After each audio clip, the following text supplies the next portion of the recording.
Imagine a place so sacred that God Himself declared it a sanctuary.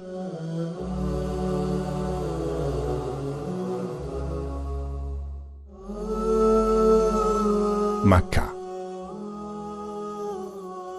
a city literally carved from the mountains. For Muslims, the most holy place on earth. A place so revered that a non-Muslim is forbidden to even set foot in it.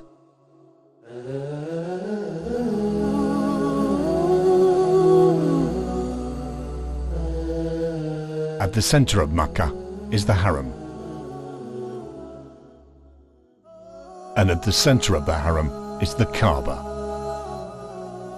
This is the source, the center of the Muslim world,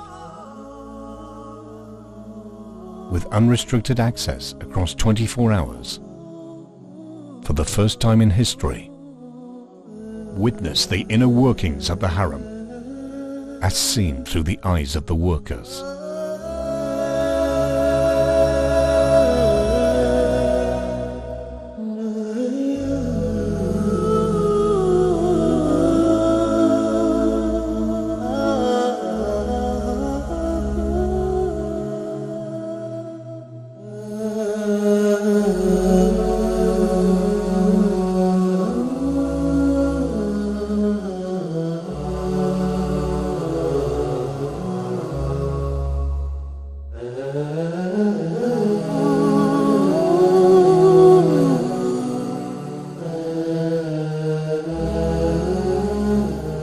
And the Kaaba, as it's never been seen before.